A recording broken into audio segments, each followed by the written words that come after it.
Well, we're going to start a few Christmas specials, and we're going to talk about this being a theme, the light that came into the world. Some of you probably wonder where Christmas lights first began. And Thomas Edison in 1880 had the first Christmas lights. He stretched 8 miles of underground cable by his New Jersey lab, where many transient customers would pass by, and those that were commuting in and out of Philadelphia and also in and out of New York would go by his place. So with 8 miles of wire underground, he had the first Christmas lights in 1880.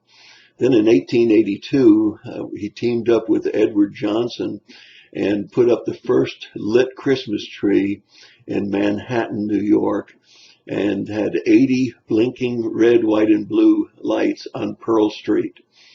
Well, the first lights really goes all the way back to the book of Genesis.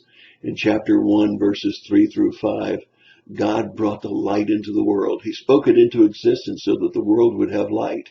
In Exodus 13:21, he used the light of the day and the ball of fire at night to guide the people of Israel. And in Luke, of course, it tells us that there was a great light that came, and that light was the person of Jesus Christ.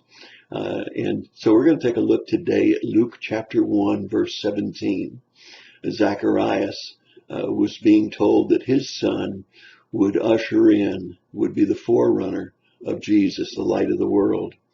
And Gabriel, one of the 4 archangels, had the privilege of giving Mary the news that she would have a child, and the child would be called the Son of God, and that child not only be the Son of God, but that he actually was going to be God in the flesh, that he would actually be brought about by the Holy Spirit coming on Mary, and she would have a child not of man, but of God. And so it's very interesting. Mary said, "How can this be? I've not been with a man." And the angel said, nothing is impossible with God. And she said, "Behold, your bondslave, let it be done according to your word."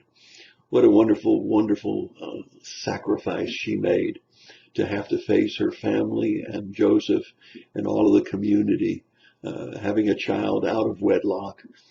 Yet she knew that God had found favor with her. What an incredible word that is, finding favor with God. Hail, favored one. And so we find that we Baptists don't put enough emphasis on Mary.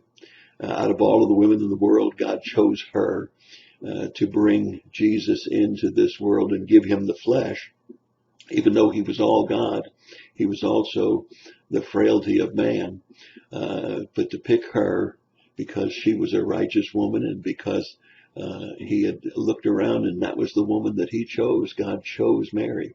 And so we probably as Baptists don't put enough emphasis, where our friends that are Catholic put a little too much emphasis on Mary. Nevertheless, she was an obedient servant of God. And what a great privilege to have been chosen to give the flesh to God as he visited this earth, the light of the world. Stay tuned tomorrow for the additional information about lights, Christmas lights, and the Christmas story. God bless you and have a great day.